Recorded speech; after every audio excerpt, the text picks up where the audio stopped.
If you're looking to manage your notifications on the SoFi app, this guide will help you turn them off easily. Follow these simple steps to customize your notification settings. Step 1. Open the SoFi app. Launch the SoFi app on your mobile device. Make sure you're logged into your account to access the settings.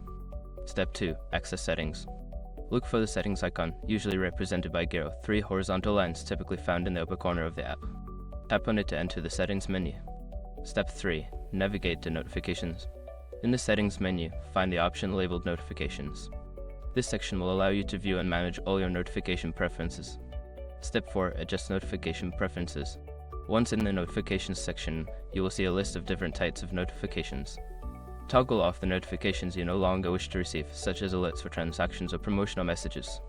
Step 5. Save changes. After adjusting your preferences, make sure to save any changes if prompted. Exit the settings menu to return to the main app interface.